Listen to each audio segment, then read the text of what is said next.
Ito ang Presidential Broadcast Service. Radyo Pilipinas. Radyo Publiko Ng bagong Pilipinas para sa bagong Pilipino. Naghahatid ng mahahalagang balita at impormasyon na guugnay ng pamahalaan sa sambayanan. Tulay sa himpapawid ng serbisyo publiko. Radyo Pilipinas. Radyo Publiko. Ang boses ng Pangulo. Sa Iloilo, Radyo Pilipinas. 585 AM. Philippine Standard Time, alas 10:05 sa aga.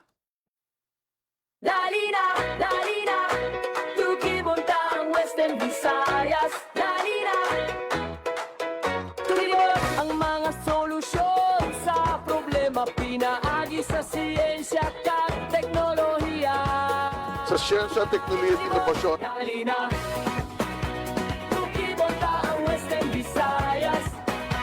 Dali na Tukibot ang mangugar sa rehiyon. Libuton tahibaluon na kasaysayan kalulura.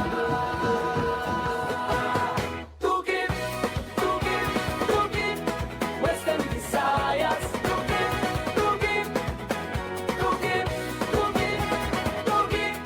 Western Visayas. Magpamati na sa Tukib sa Radyo Pilipinas Iloilo kada Miyerkules, Huwebes kag Biyernes alas 10 tungtong alas 10:55 sa aga. Tukib Dali na Tukibunta ang Western Visayas. Mabuhay Pilipinas, mabuhay Western Visayas. Dali na Tukibunta ang Western Visayas. Mayong aga Luzon, Visayas kag Mindanao, live nyo kami nga mabatian sa 585 kHz sa lilisuan sang inyong mga radyo kag sa Radyo Pilipinas Iloilo Facebook page. Tukibot, dali na Welcome sa panibago naman nga episode sang programa Tukib, ang Science and Tourism Program sang Radyo Pilipinas Iloilo. sa rehiyon. Libuton tahibaluon na Ako ang inyo katukib, Hope Torrichante. Tukib Western Visayas. Tukib Subong nga adlaw sang Miyerkules mga kaabyanan, June 17, 2026. Pila ka mga tupiko no nga aton nga pagapat paton. Tukibuntang Labi na dira no ang Tukibot ang mga solusyon. beat naton, paglikaw naton, pagpreparar naton kun kontra sa stroke o kun brain attack. Kung may ara sang heart attack, may ara sang brain attack, no? Gusto naton makalikaw kita sa balatian nga stroke. Libuton tahi Kay unfortunately mga kaabyanan, isa ini sa mga ginatutukan gid sang Western Visayas Medical Center. Kay isa ini no sa mga medical emergency. Tukib Western Visayas. So later no patpaton naton ang nangin discussion Western Visayas. nanday Dr. Rindel Alava, consultant neurologist no kag chair sang Department of Neuroscience Dali na kag head of the Brain and Spine Center sang WVMC.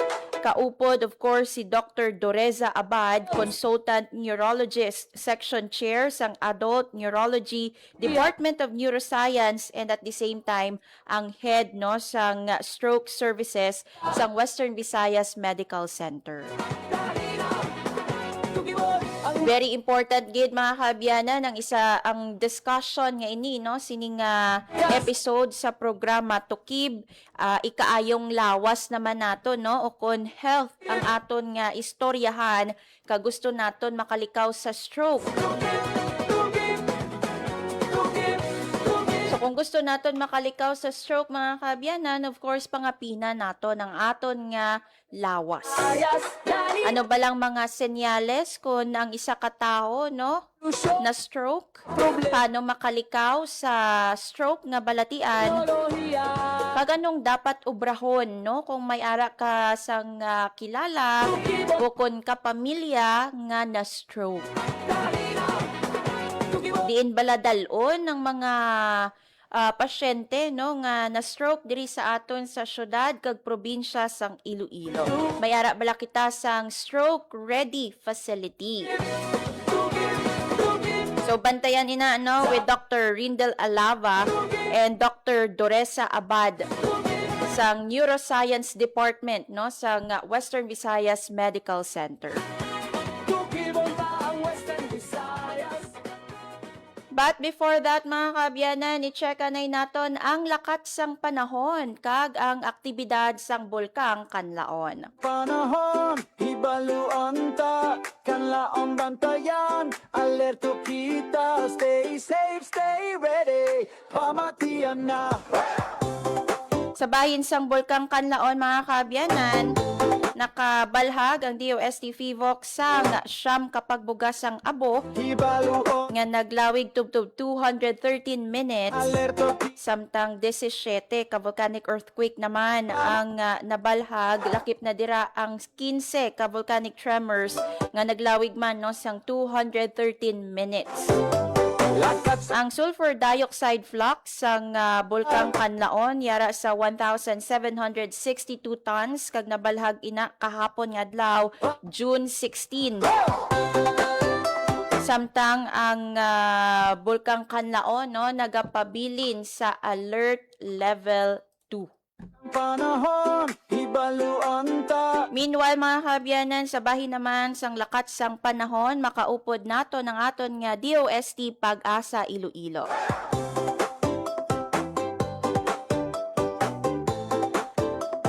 So yari na sa aton nga piyak nga linya si Ma'am Leonor Silvestre. Ma'am, maayong aga. Welcome sa Radyo Pilipinas Iloilo.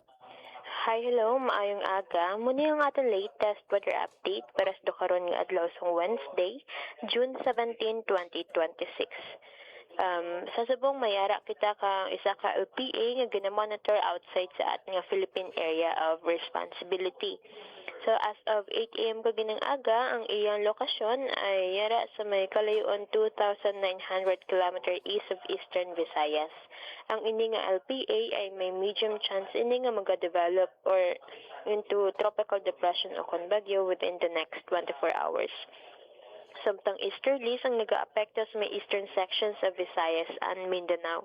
Diri naman sa western Visayas ay generally fair weather kita, pero wala man natin ganadula ang mga posibilidad sa mga isolated na mga pag-ulan, pangalat kag panagoob, tuga sa mga localized thunderstorms. Mahina, tubtub makasarangan naman ang hangin natin nga magahalin sa direksyon southwest, nga magadalas ang makanay tubtub makasaran ng pagbalod sang aton kadagatan. Forecast temperature natin generally niya sa 25 to 33 degrees Celsius. Ang adlaw nagbutla kaginang alas 5:28 kaginang aga kag magatunod ini alas 6:13 karon sa hapon. Kag muna nga aton latest weather update. Halin diri sa may Iloilo Doppler Radio Station. Ako si Leonor Silvestre. Madamo gid nga. Salamat. Ma'am Leonor, palagas ko lang, no? Ang low pressure area nga may chance nga mangin isa ka bagyo sa diin nga area, no? Ang mga maapektuhan diri sa ato sa pungsod Pilipinas. Well, sa Dukaran, ma'am, ang ini nga LPA ay wala pa man ni siya ti direkta nga epekto sa aton. Kag may ara kita duwa ka senaryo nga ang isang possible tracks ini nga LPA. Ang first ay ang magkapalapit lang siya sa ating nga boundary sang ating nga power line and then mag-recurve or di gani ang ikaduwa ay posible siyang magasulod man sa ating nga par pero ara lang siya sa corner sang ating nga par line then posible man siya mag-recurve. Anong category sini Ma'am Leonor, no? Once nga ti mangin bagyo ang LPA nga ini. Well, sa Dukaran, ma'am, ang ginatanaw natin, posible siyang mangin isa ka tropical storm category ang ini nga LPA. Pero malayo pa man niya ang ini nga LPA, so posible pa na magbago ang aton nga dikta nga makuha. With that, Ma'am Leonor Silvestre, madamo gid nga salamat. Welcome ma'am, kag maayong aga. Lakat sang panahon, hibaluan ta, kanlaong bantayan, alerto kita, stay safe, stay ready, pamatian na. Nabatian mga kaabyanan, si Ma'am Yunor Silvestre sang Pag-asa Iloilo naghatag sa aton sang pinaka-latest sa lakat sang panahon. Again, no, aton nga reminder sa aton nga mga pumuluyo, mga tagpalamati, no, nga magdalagid sang payong kag kapote, kalo, no? Diin man kamo magpadulong, especially kung may mga transactions kamo nga malayo ang inyong biyahiyo, no? Kinanglan may ara gid kamo sang proteksyon sa inyong lawas kay again, no, hindi naton mapaktan may mga pagtupa sang ulan. Panahon, hibaluan ta, kanlaong bantayan, alerto kita, stay safe, stay ready, pamatian na. Meanwhile, mga kaabyanan, sa aton nga pagpadayon, Aristoryana na naton ang good news para sa Radyo Pilipinas, Radyo Publiko. Sulod mga kaabyanan sa top brands, no, ang Radyo Pilipinas, Radyo Publiko sa weekly reach offline and online for news. Inasandig sa publish, no, sang Reuters Institute at University of Oxford, no, nga gintiguluhan Reuters Institute Digital News Report 2026. Nakakuha ang Radyo Pilipinas, Radyo Publiko sang trust rating nga 51%. Samtang nagapabili naman, no, nga prime nga ginakuhaan sang source sang balita sa Pilipinas ang social media. So kung matandaan yung mga kaabyanan, nagdaog man, no, sa Government Streaming Philippines ang Radyo Pilipinas, Radyo Publiko sa Asia Pacific Broadcasting Awards ang nagligad lang inang tuig 2025. So nagapasalamat, no, ang pamunuan sang Radyo Pilipinas, Radyo Publiko sa padayon nga pagsalig kag paglantaw kag pagpamati sang publiko. So congratulations Radyo Pilipinas, Radyo Publiko.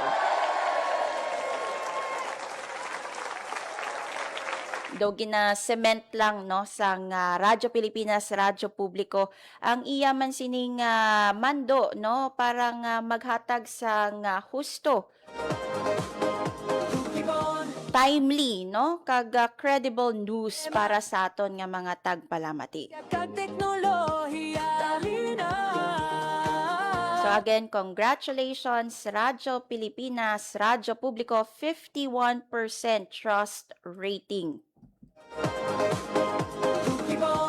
Ang mga solusyon sa problema. Mga kaabyanan, sa bungadlaw, no, June 17, 2026, nakatalana, no, nga inspeksyonon sang National Commission for Culture and the Arts, NCCA.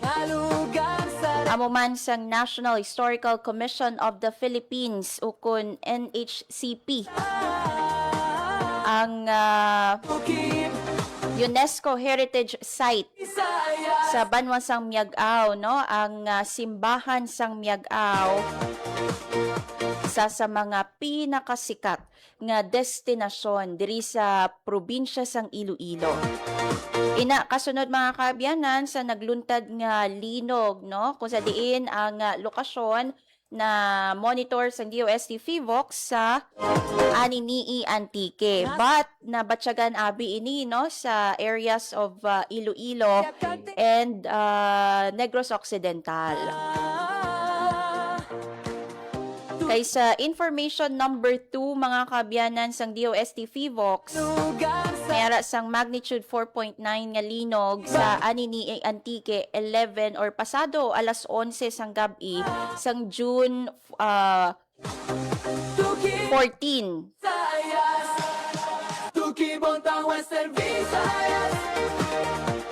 Kag nag-continue pagani ina mga kaabyanan, no? Ang earthquake swarm June 15. Pero kung lantaw naton, may information number 1. Sa information number 1, magnitude 4.7. Sa information number 2, nabalhag ang magnitude 4.9.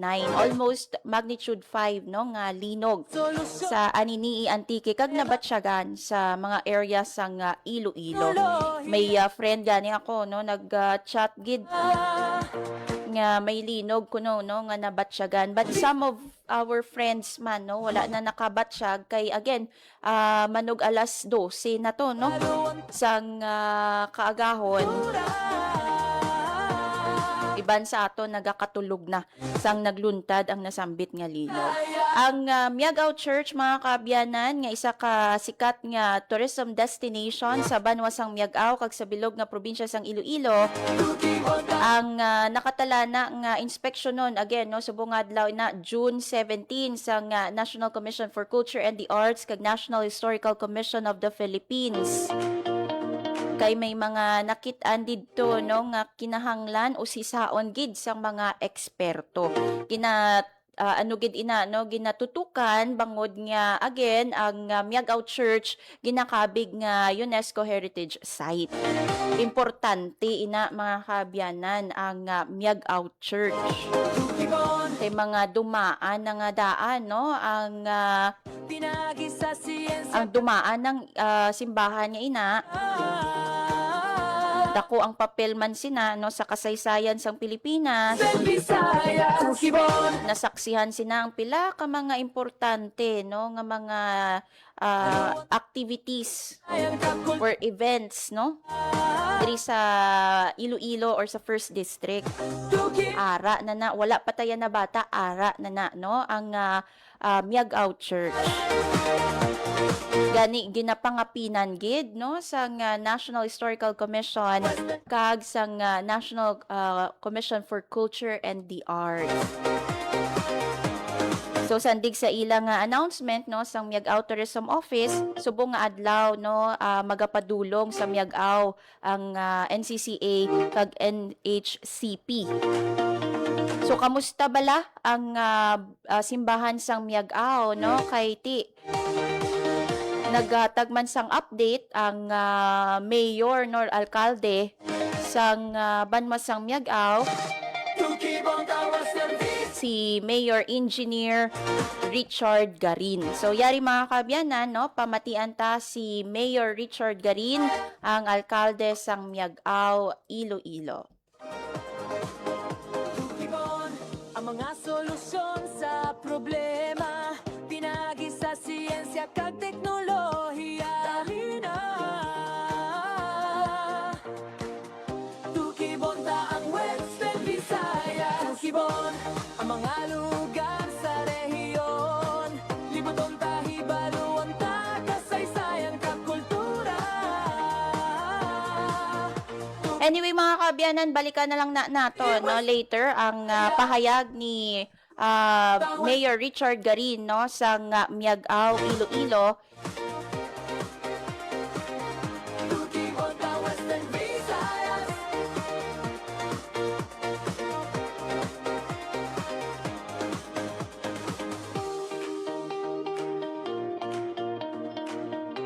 'So yari na mga kaabyanan ang pahayag ni Mayor Richard Garin na tuhoy, no, sa Miagao Church or kahimtangan sang simbahan kasunod, no, sang linog nga na-monitor sang DOST FIVOX sa Anini, Antique.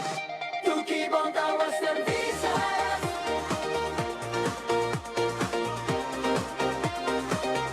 Tukibon ta Western Visayas.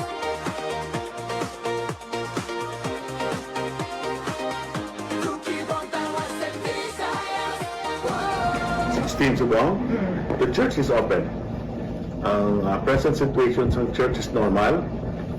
Pwede ka makasimba, pwede mo makasulog, pwede mo makatanaw, pwede mo makalagaw, pwede mo makabisita sa atong church. The UNESCO Heritage Site sa diri sa Iloilo is Miagao Church. It's also open for tourists. So that's the present situation. Ang natabo sa paglinog may more or less around 2 square meters sa plastering niya, sa cover na nag-peel off. Di na siya ma-part. Kung harap sa tubang sa simbahan, sa center sa church may cross, sa dalong sa cross sa likod. Ang muna nag-peel off, di siya nahulog dira sa ato. Bigla may roofing, may wall, may cross, hindi sa front, hindi sa likod. More or less, it's 2 square meters ang lapad ang nag-peel off. No major structural damage. Only the plastering, the material na nagkakas siguro sa kadugayon na ako nang nahulog, nag-peel off. So, upon investigation, mga columns, beams, trusses, in place na. So, therefore, we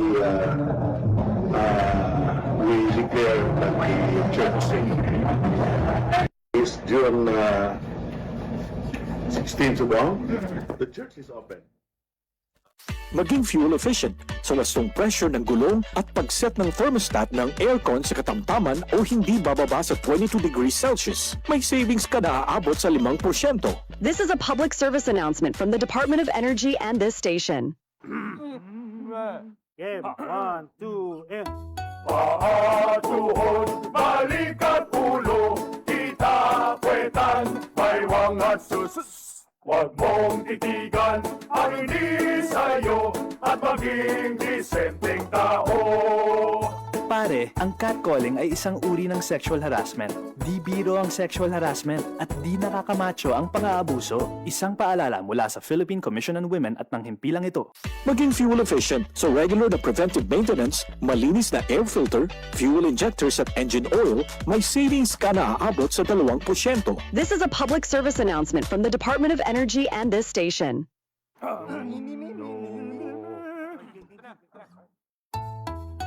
Ang sumitsit ay pangmangmang, ang sumipol ay panghunghang, ang babae sa lansangan, huwag iritan kundi igalang.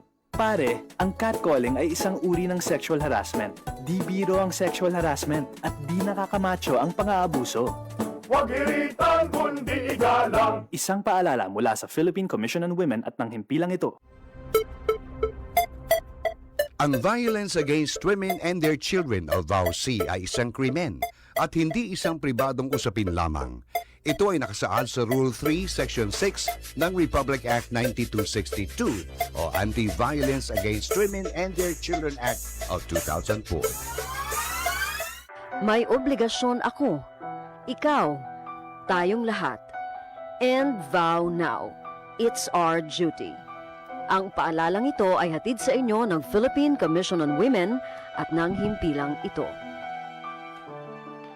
Maging Philippine Standard Time, 10:27 sa aga. Dali na, tukipunta ang Western Visayas. Kaina mga kabyanan, nabatian ninyo no si Mayor Richard Garin sang Miagao, Iloilo, nagatag sa aton sang update no tuhoy sa kahimtangan sang Miagao Church UNESCO Heritage Site.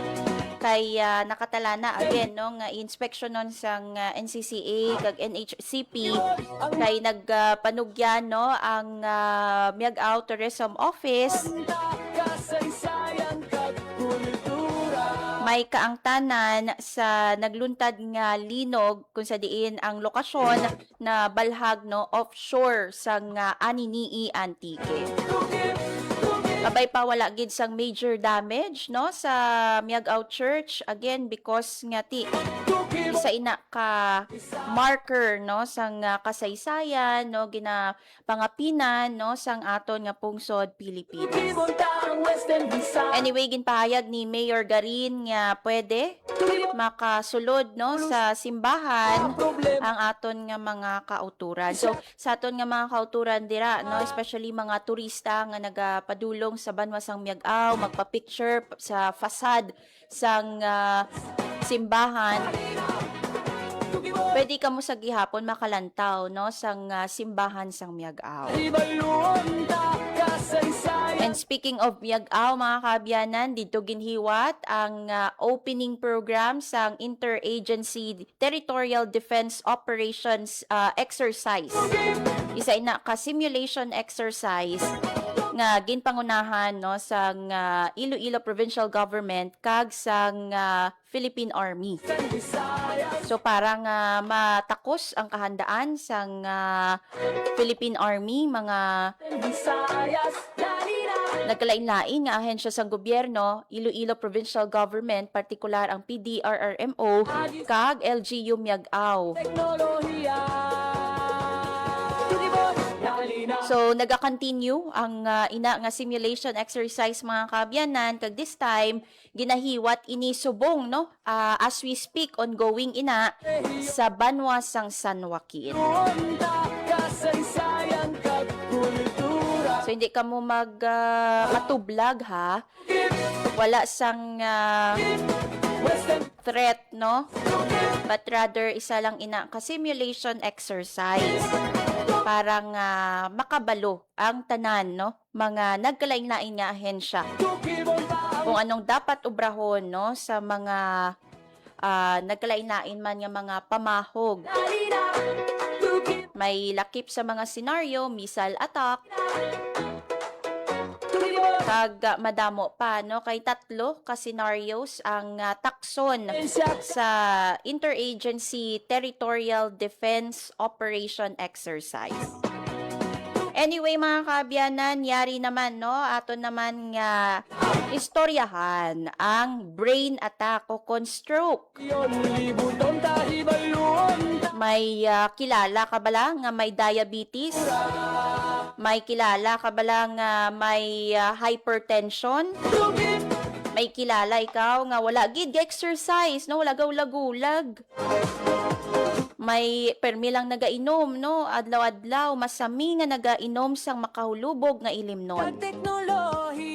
Nako, mga kaabyanan no, kung ang kilala mo dapat nga hambalan mo gid no, nga maghagan-hagan na sa ilimnon no, sa mga matamis nga pagkaon, kag mag-exercise gid, kay mga risk factors ina sang stroke, mga kaabyanan. Para mas maklaruhan kita kung ano bala ang balatian nga stroke, ano balang mga senyales kung ang isa ka tawo may stroke, kag anong obrahon kung pananglit no, may kakilala ikaw nga gin-stroke. So yari pamatian ta, mga kaabyanan, si Dr. Rindel Alava, consultant neurologist, chairman sang Department of Neurosciences, kag head sang Brain and Spine Center sang Western Visayas Medical Center. Kaupod no si Dr. Doreza Abad, consultant neurologist, section chair sang Adult Neurology, Department of Neurosciences, kag at the same time siya man no ang hepe sang heads head no sang Stroke Services sang Western Visayas Medical Center. Stroke ara sa aton brain, no? Sa brain. So ang gakatabo sa stroke, naghina, naguntat ang pag-ilig sang dugo pakadto dito sa aton brain. So ang aton utok kinahanglan sang dugo para mag-function siya. Kaya ang dugo may dala ina nga pagkaon, oxygen. So kung maguntat ang pag-ilig sang dugo dito sa aton utok, madula ang abilidad sang aton utok nga mag-function. Remember, ang aton brain amo nang nagakontrol sang aton bilog nga lawas. From the way we move, we feel, we remember, we speak, everything gina-control sang aton brain. So kung madulaan sang supply sang dugo ang certain parts sang brain, hindi na siya na makaobra sang iya trabaho. May duha ka klase sang stroke, no? Ang isa, ang ugat or artery dito sa brain may nagbara. As a result, hindi na makailig dito ang dugo. Ang brain nadulaan sang supply, na stroke siya or na damage. Ang isa ka klase sang stroke, amo nang ginatawag nga hemorrhagic stroke or nagdugo or nagrupture ang ugat dito sa brain. As a result, dapat ang dugo nga i-deliver sa brain nag-awa siya o nagwa siya dito, causing so much pressure inside the brain. So, ischemic stroke, ang tawag sa una, may nagbara sa artery. And second is hemorrhagic stroke or nag-bleed sa sulod sa aton brain. Makita ninyo diri sa picture, ang dito sa left, pinaka-left, amo ng hemorrhagic stroke, amo ng itsura niya. And then, ang sa tunga, amo ng ischemic stroke. May nagbara sa isa ka artery or a clot block the flow to the brain. Now, for easier recall, usually ginatawag namo ng stroke sang brain attack. Hindi common gid yang pag-intindi naton is heart attack, no?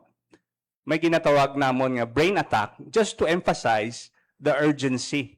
Nakapareho man sang heart attack, ang brain attack is also a medical emergency. Kag nagakinahanglan sang nagakaangay nga attention kag treatment as soon as possible.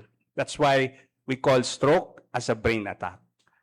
Sang una, ginatawag nila ang stroke nga cerebrovascular accident. That's why ginatawag siya nga CVA.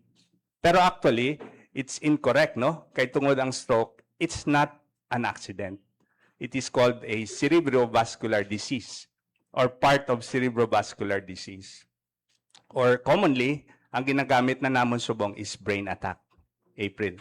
So, salamat kid Doc, no? Mas na, at hagan kita kung ano gibala ang stroke. And as we've known the risks, no, sang sininga balatian, ano bala ka importante naman, no, ang pagtukod sang public awareness, no, tuhoy sa stroke. This time, may we have Doc Abad to explain the answer to this question. So, tama, gid April, ka importante ang awareness, mga regarding sa stroke. Kay kung mag-untat ang taloy kadugo sa brain, every minute counts. Time is brain. Kay kada minute nga wala daloy, mga pila ka milyon, no? 1.9 million sang neurons nagakapatay every minute. So, kung may delay, so dako man ang damage, pwede mag-disabled ang pasyente or pwede ikamatay kung hindi matagaan dayon sang aksyon. That's why kinahanglan mabalaan gid sa nga tawo kung ano ang stroke kag ano ang maobra naton para malikawan naton ang stroke nga ina.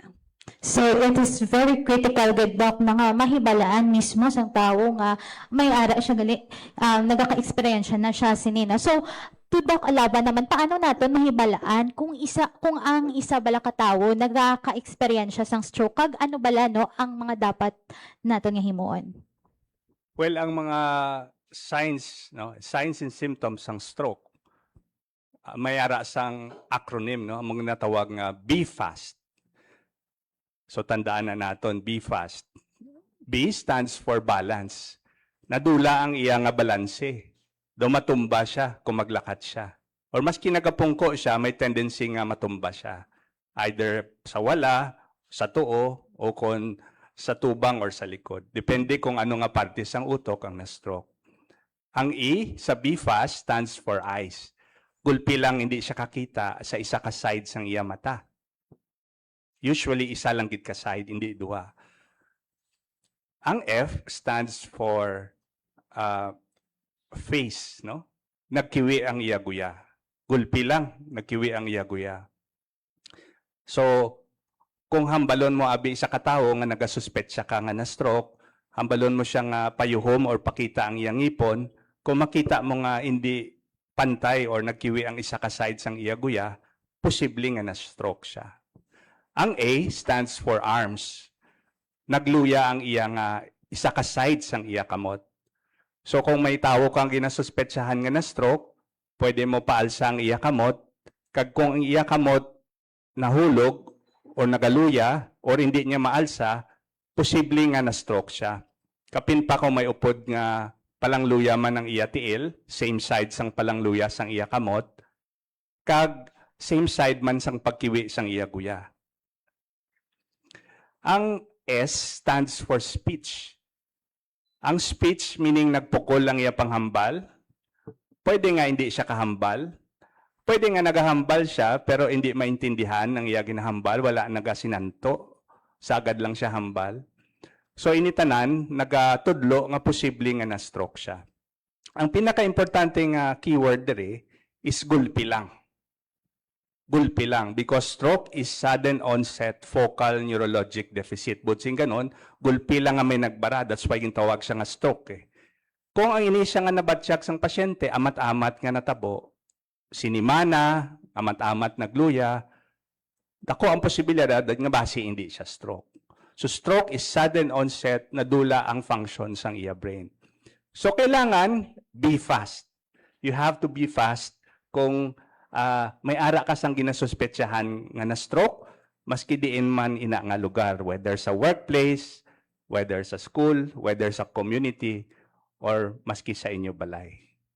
So it is very important kid no to take note ang gin-share ni Doc Alava nga be fast no. So let's ask Doc Abad naman kung sino ang highly vulnerable o kung most likely no nga may dako gin nga risk factors sa sininga balatian Doc. So, balaan naton nga ang stroke, no? 75% sang stroke may underlying cause, no? Amuin na ang kausa nga ang nagbara and or naglupok. That means may damage ang imo nga vessel or ugat. So, ang mga underlying cause ngayon ni are commonly caused by the risk factor. So, isa sina ang pinaka-common is high blood, no? Nga pwede magguba sang ugat kag maglupok, diabetes nga dandahan pwede nga magguba man sa blood vessel kag eventually magbararaman. So ang cholesterol, no, ang smoking, excessive drinking.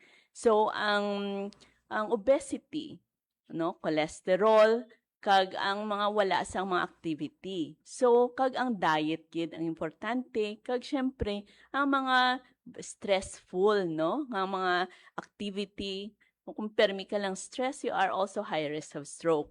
So, these are ang mga tao nga high risk for stroke are those nga may mga risk man underlying. So actually, ang stroke, it's not really a disease, but a manifestation of underlying problem. So kung mabalaan naton, kung ano may problema, may risk factor sa aton, kag makontrol naton or masolve naton, so less ang chance or less ang chances nga mag-stroke kita or masolve naton ang majority cause of stroke. Okay? Stroke ara sa atin. So nabatian mga kabiyanan si Dr. Alava kag si Dr. Abad sa tuhoy no sa stroke o kon brain attack. Kung may ara sang heart attack, may ara man sang brain attack mga kabiyanan. Kag isa sa mga importante nga dapat naton i-highlight. Paano bala naton mabalaan no kung may ara kita sang ginasuspetsuhan nga may ara sang stroke? Paano naton nga mabalaan no kung stroke ina? So, silingani, no? Spot a stroke, be fast.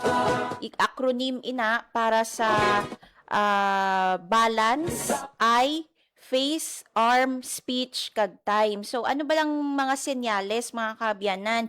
Kung wala siya sang balanse, no? Wala siya sang, may ara sa sang loss of balance, no? Lingin iya ulo, no? May ara siya sang blurred vision, hindi nami ang iyang panulukan, no? Hindi klaro, one-sided drop sang iyang face, nagnubo ang iyang isa ka portion sang iyang face, ang iyang arm kung ibayawon mo, no? Wala siya, hindi siya mauntay, no? Hindi siya or nagadagdag siya dayon kay weak ang iyang arms o kon legs, no? And at the same time, mabalaan mo man kung na-stroke, kay nagapukul siya magambal or posible man nga hindi maintindihan ang iyang ginahambal, no? So, no, kay Dr. Alava, and kung may nasuspetsahan ka mo nga may stroke, igilayon yung gid, no, nga dalon sa hospital, ka nga isang Western Visayas Medical Center. Kay ang WVMC mga kabiyanan is a stroke-ready facility. Ang mga solusyon sa problema Unfortunately, no, ang stroke tuga man ina sa mga underlying conditions. Sa ang isang mga risk factors, no, ang high blood, Sa rehiyon non-gid, no, Hibaluan ta kasay hypertension, mga kabyanan, please, no, kung may ara ka mo hypertension, i-monitor nyo gid ang inyong health. Syempre, no, diabetes, Tugib, naga-trigger man ina sang stroke. Sayas Kalina So please, no, i-regulate nyo man ang inyong intake, sugar intake, ang inyong food, i-monitor nyo, no? And syempre, isa man sa mga risk factor ang pagpanigarilyo, kag ang excessive nga pag-inom o kun sang makaulubog nga ilimnon. Kalina May panugyan, mga kaabyanan, ng Western Visayas Medical Center. Dapat know your numbers ko, no?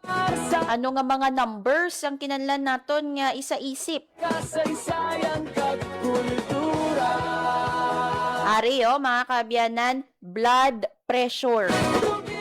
Check nyo ang inyong blood pressure, inyong blood sugar, no? Check nyo man ang numero sa inyong blood sugar, blood cholesterol. Ari, basi damo siniya may maiguan, body mass index o kon BMI. Tugibon ta ang Western Visayas Nga naga-reflect, no, sang aton nga height, kagang aton nga weight. Problema Basi bala obese na kita, mga kabyanan. Tugibon Kalina So ang BMI nyo, i-check nyo gid Visayas And ang inyong waist circumference, unfortunately, isa man ina. So dapat naton nga bantayan. Hibaluan ta Ang waist circumference naton sa lalaki ko, no, ara ko no sa 33.5. Tubtob sa 33.5, makabig nga healthy, no? Sa babae naman niya, as much as possible, hindi na tani mag-sobra sa 31. Hala. Tugibon ta ang Western Visayas But anyway, mga kabyanan, no, amugid nang kinanlan naton nga bantayan ang aton nga BMI kay ti basi bala wala kita kabalo, no, obese na kita, Tugibon ta ang Western Visayas nga maka-trigger, no, sang stroke. Hindi naton gusto, mga kabyanan, hinali, no, balgani ni sir ang stroke, hinali na iya.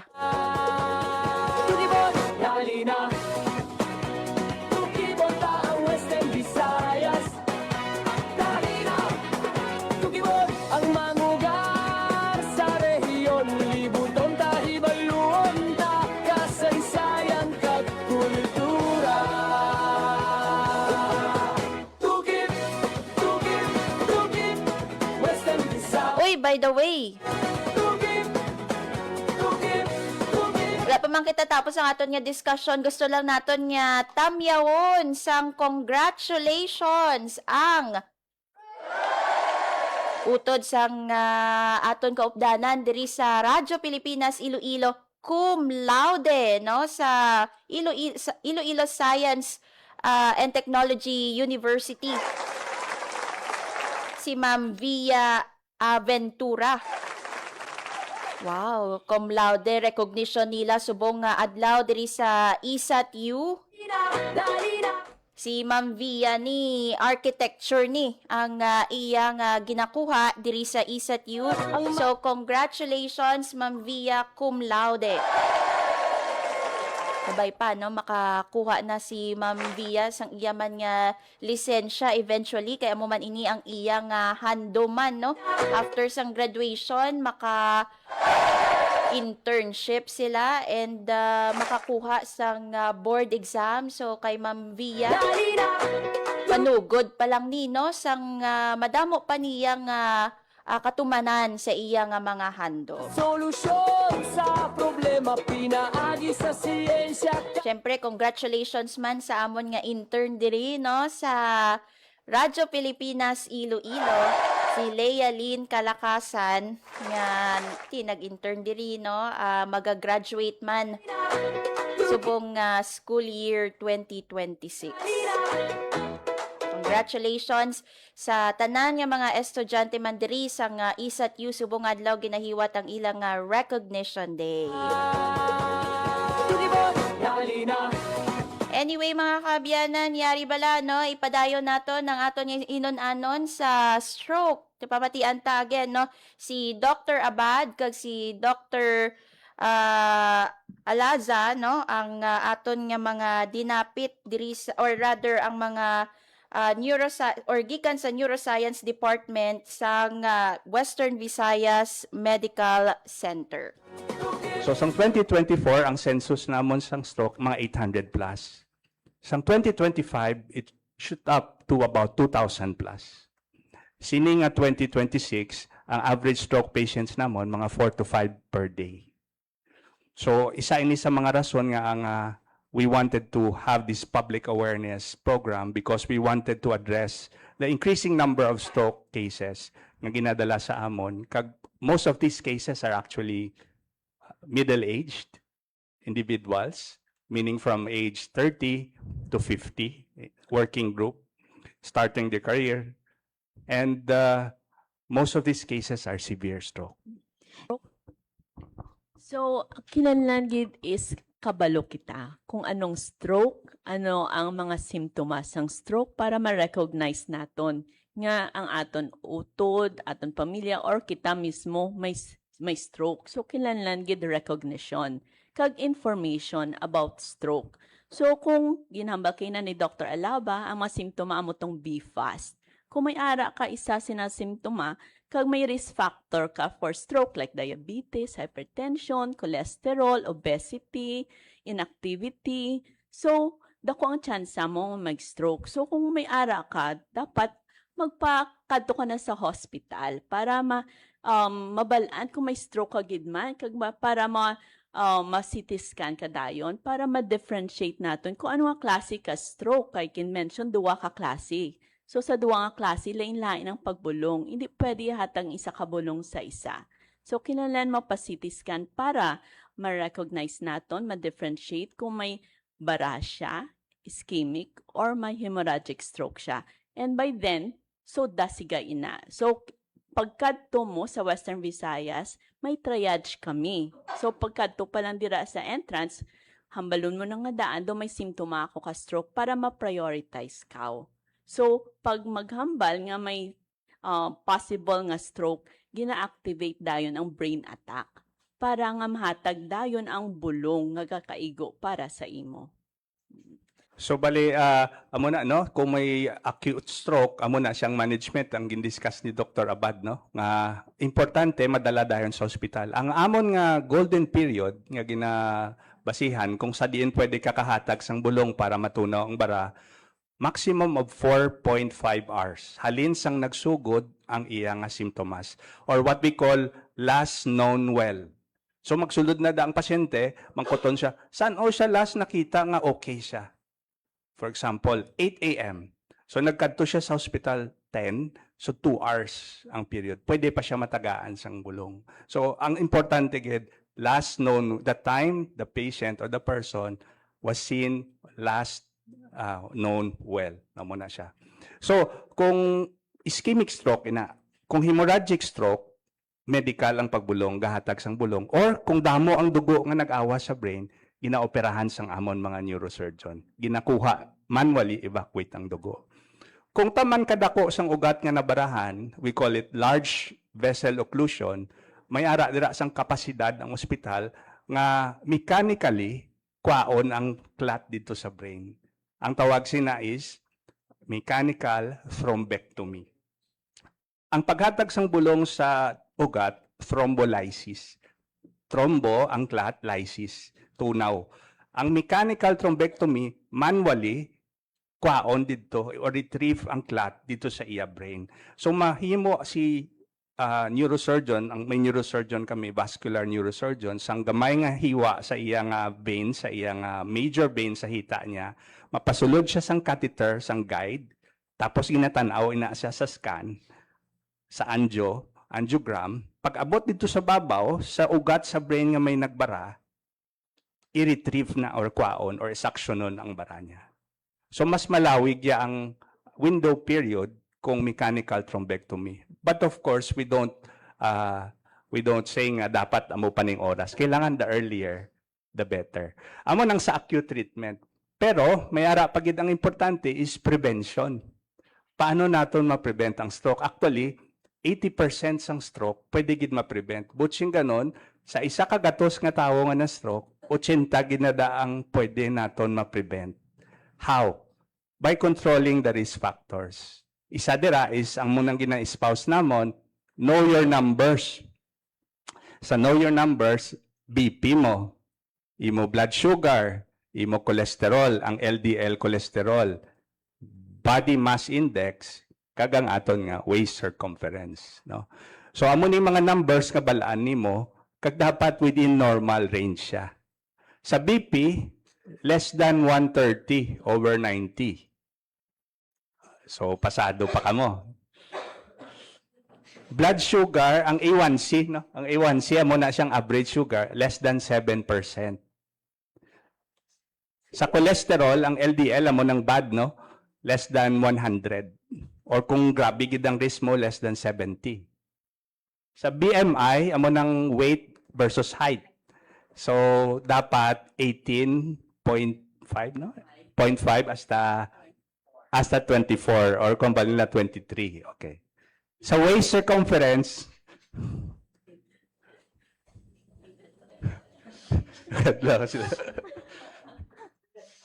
for men, it's 90 cms or 35.5. For female, it's 31.5 or 80. Okay. Okay, April. Okay, thank you Aside so from much. that, ari ang last namon nga ano is this one.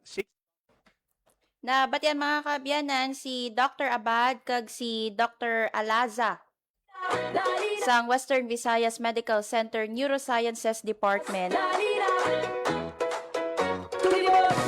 Uy, nabatian nyo to. Ang waist circumference, again, sa male, 35.5. Sa babae, hasta sa 31.5.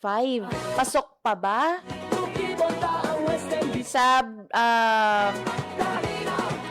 BP, mga kaabyanan, 130 over 90. Sulod pa ba?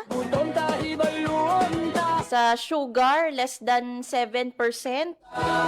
Na-monitor nyo bang inyong sugar? When was the last time na nagpakwa kamo sang blood sugar nyo?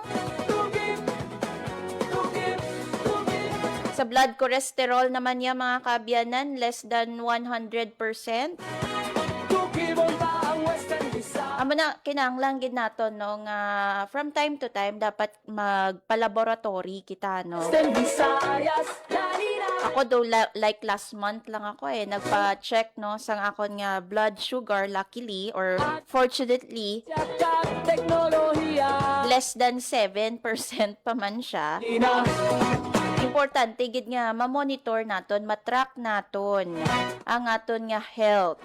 Kaya once nga ti magsuluro braga ni kita sa mga numbers, nako mga kaabyanan, posible na mag-cause sa mga diseases kag maka-trigger sang iban pa no nga mga balatian.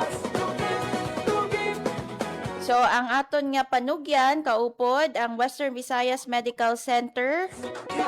Of course, mag-exercise, magkaon sang husto, ang sleep no dapat nami quality ang sleep nga aton nga nakukuha, i-control ang mga risgo.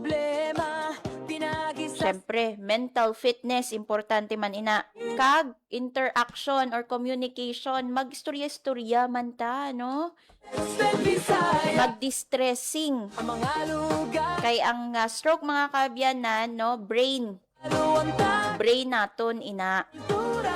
So kung stress ang brain naton, posible no nga makatugas sa mga balatian.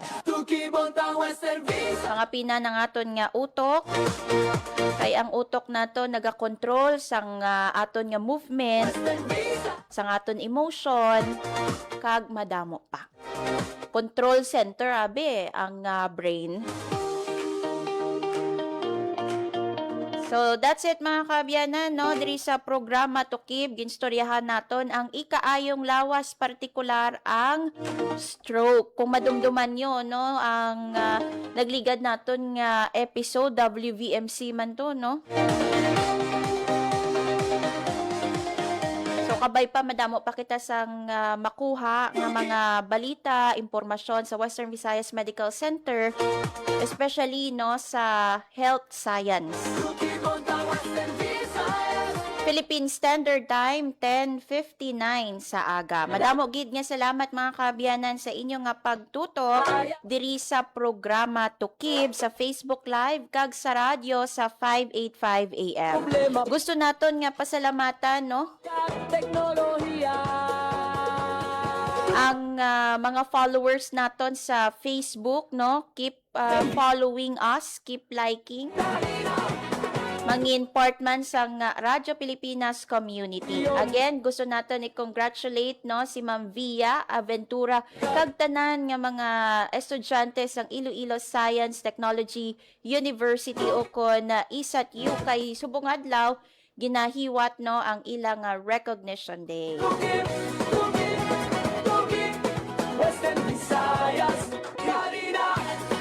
Madamo gid nga salamat mga kaabyanan sa aton man nga mga katuwang technical Sir Vermore Aventura kag sa transmitter Sir John Magallanes. Nangin kaupod ninyo mga kaabyanan, Hope Tarichante kag iniang Tukib. Tukib ang Western Visayas. Tukib ang mga solusyon sa problema, pinaagi sa siyensya kag teknolohiya. Ito ang Presidential Broadcast Service. Radyo Pilipinas. Radyo Publiko Ng bagong Pilipinas para sa bagong Pilipino. Naghahatid ng mahahalagang balita at impormasyon na guugnay ng pamahalaan sa sambayanan. Tulay sa himpapawid ng serbisyo publiko. Radyo Pilipinas. Radyo Publiko. Ang boses ng Pangulo. Sa Iloilo, Radyo Pilipinas. 585 AM.